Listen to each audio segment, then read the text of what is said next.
All right, hello and welcome to another Mr. Pisto Plays top 5 legendaries for Standard Brawl. The Brothers War is just around the corner, so I like to do a top 5 of the cards that I am excited to play for Standard Brawl and these legendary creatures. So let's get right into the top 5, but like, subscribe, notify, hit that Patreon. Thank you, Jimmy Colorado. And what are your top 5 legendaries for Standard Brawl? Hit up the comments, help the YouTube algorithm with this video. Let's get into my first card. So the first card is Gwenin, Eyes of Gaia.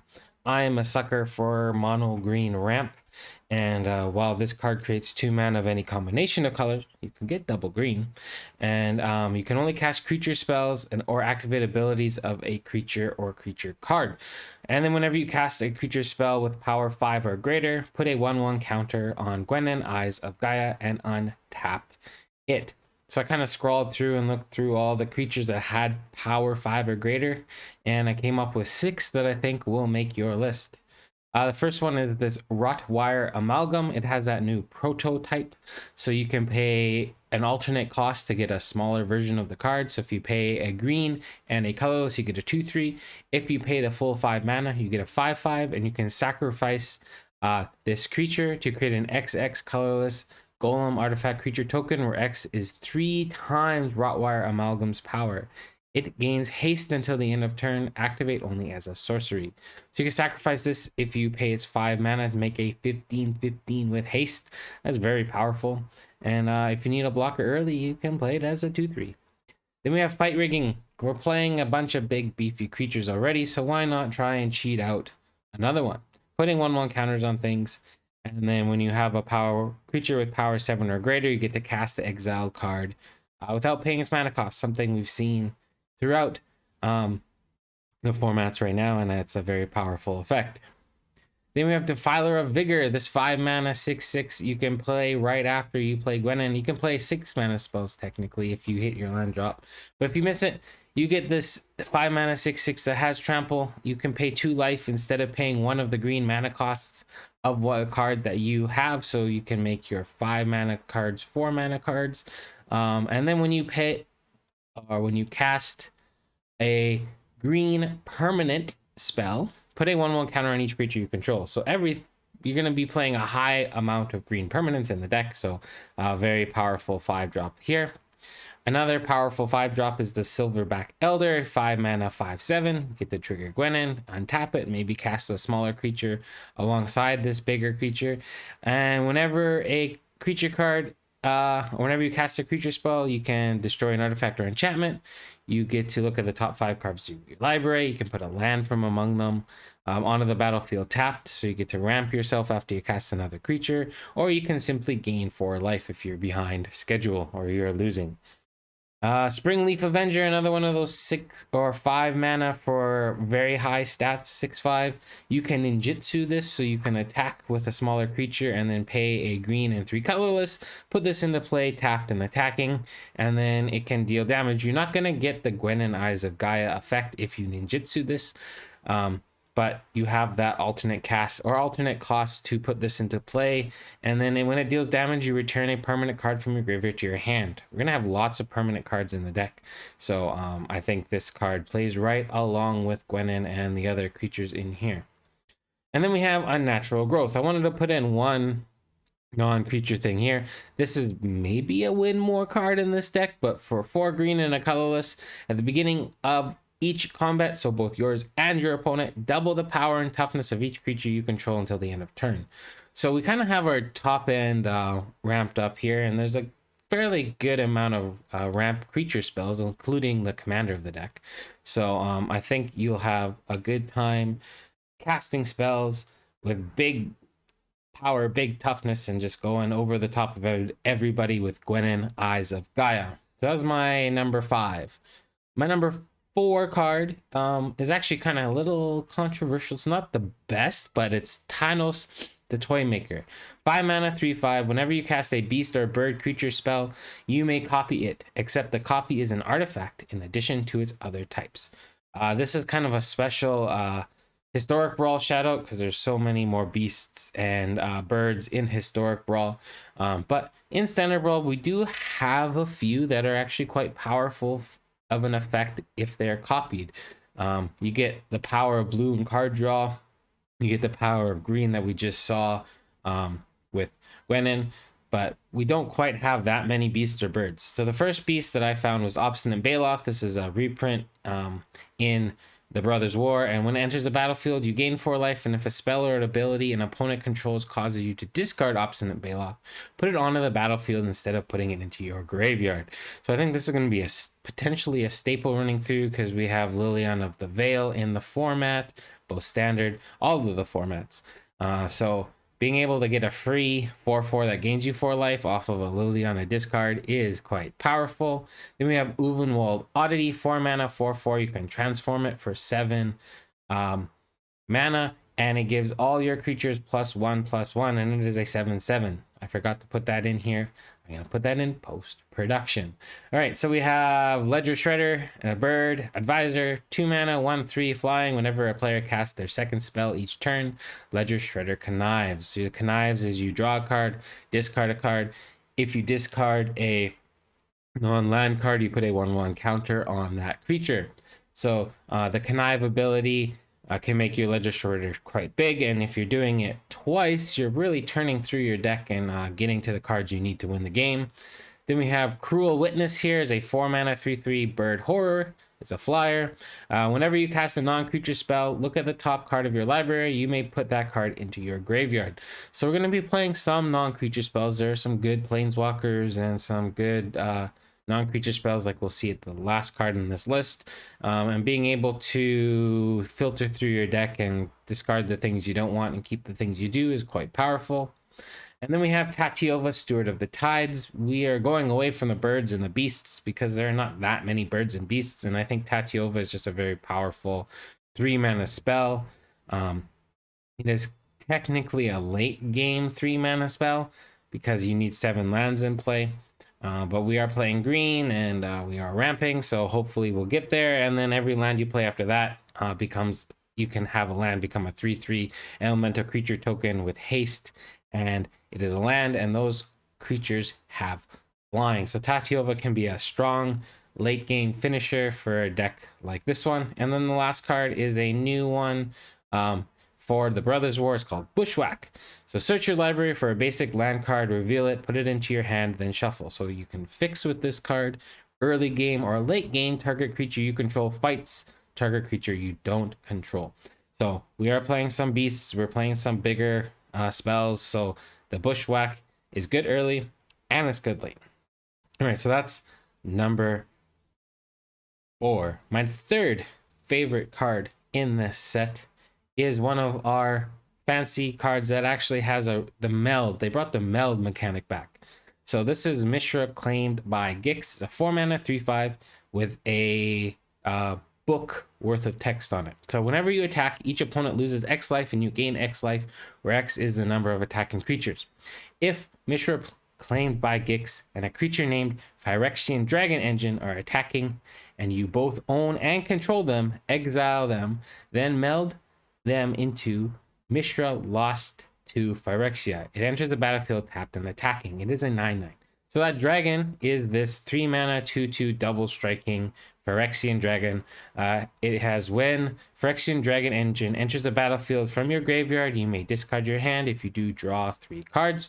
So initially it's a 3 mana 2/2. You can unearth this, and that's another mechanic they brought back for red, and 3 colorless. So you can pay 5 mana to cast this card from your graveyard, and then when it dies, I believe it gets exiled after the attack is done. But if you're attacking with both Mishra and this Phyrexian Dragon Engine, you get Mishra Lost to Phyrexia, 9/9. So when it Mishra Lost to Phyrexia enters the battlefield or attacks, choose 3. So it's going to enter the battlefield tapped and attacking, so you don't get that triggered twice.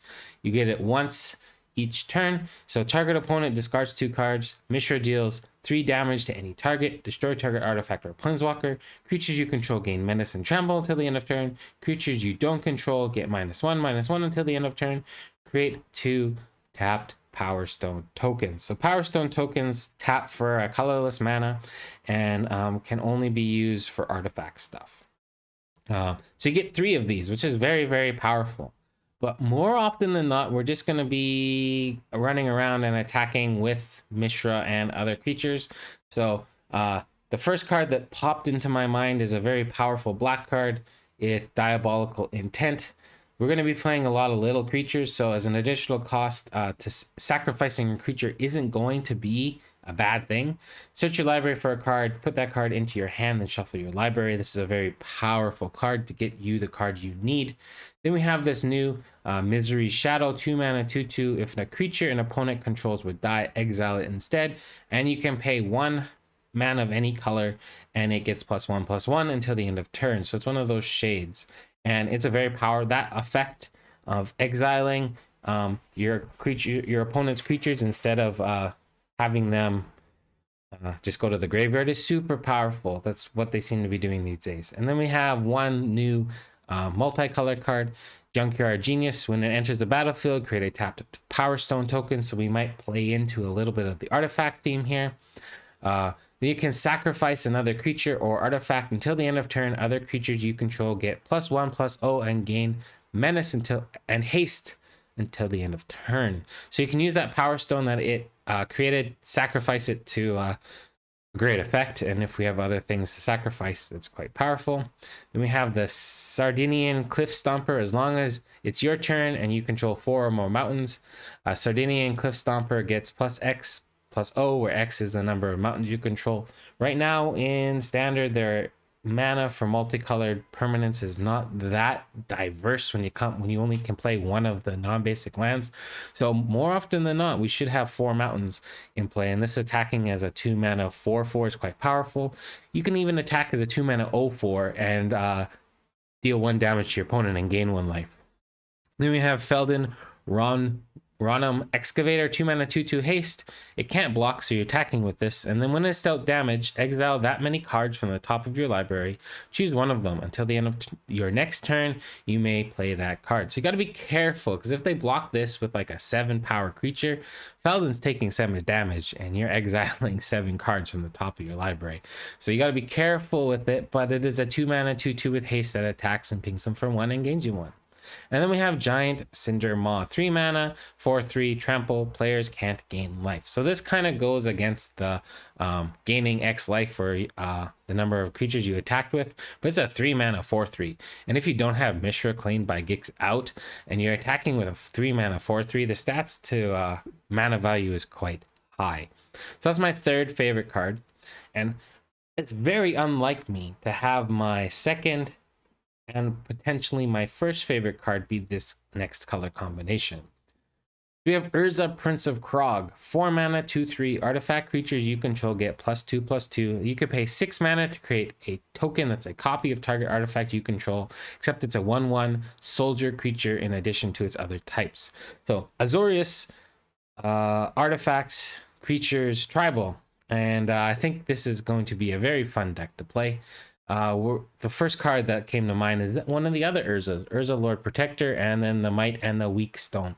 These two meld together to create Urza Planeswalker, so it's going to be fun to try and make that happen. The odds of it happening are not that high, but anyways, it's 3 mana, 2/4, artifacts, instant, and sorcery spells you cast cost 1 less to cast. So we're going to be loading our deck with a bunch of artifacts, and then pay 7 mana if you own both and control Urza Lord Protector and an artifact named the Might Stone and the Weak Stone. Exile them, then meld them into Urza Planeswalker. Activate only as a sorcery.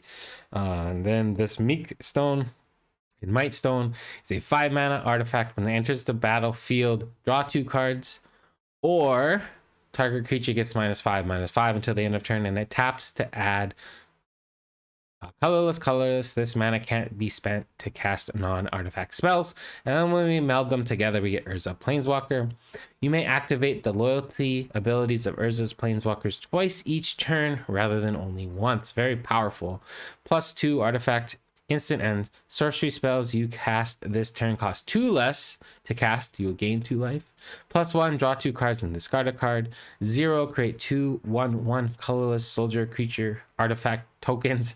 -3, exile target non-land permanent. And then -10, artifacts and planeswalkers you control gain indestructible until the end of turn. Destroy all non-land permanents. So in theory, if you meld them together, you go +2/+2 or +1/+1, -10, blow up their board. But if you go +2/+2, then you can make your artifact spells, I'm assuming, cost 4 less. So you can probably play a bunch of artifact spells out, but getting this melded together is going to be easier said than done.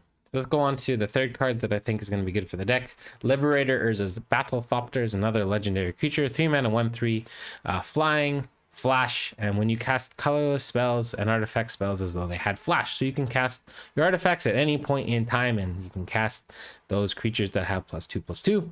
And whenever you cast a spell, if the amount of mana spent to cast that spell is greater than Liberator Urza's Battlethopter's power, put a 1/1 counter on it. So we're casting artifacts, or casting artifact creatures, and hopefully they're higher than converted mana cost 3, and we're making this thing bigger. And the fact that it has flying and you can play it on your opponent's turn, it's quite powerful. Flash is a very powerful mechanic, and with Urza, Prince of Krog, it's a 3/4 flyer. Then we have the Surge Engine. This is a defender, only costs 2 mana, but you can pay 1 blue to make it a creature that can't block, but it loses its defender. Then you can make it a 5/4 if it doesn't have defender. So basically you're pumping it up. So I'm assuming that blue that stays, this creature can't be blocked after you pay the blue mana. We'll have to see. I'm not quite sure how it works. And then 6 mana, draw 3 cards, activate only if Surge Engine is blue, and only once. So you make it bigger, then you draw cards with it. And we have some of the older cards. Circuit Mender. This card gains you life, draws you cards, and with Urza out, it is a 4/5. And then Automated Artificer, 2 mana, 1/3, taps, add 1 generic mana, spend this mana only, cast artifact spells and activate artifact abilities. So that's my second favorite card. My number 1 favorite card from the Brothers War for Standard Brawl is Harbin Vanguard Aviator. 2 mana, 3/2 flyer. So it's all right there. It's already a great card. And then whenever you attack with 5 or more soldiers, creatures you control get +1/+1, gain flying until the end of turn.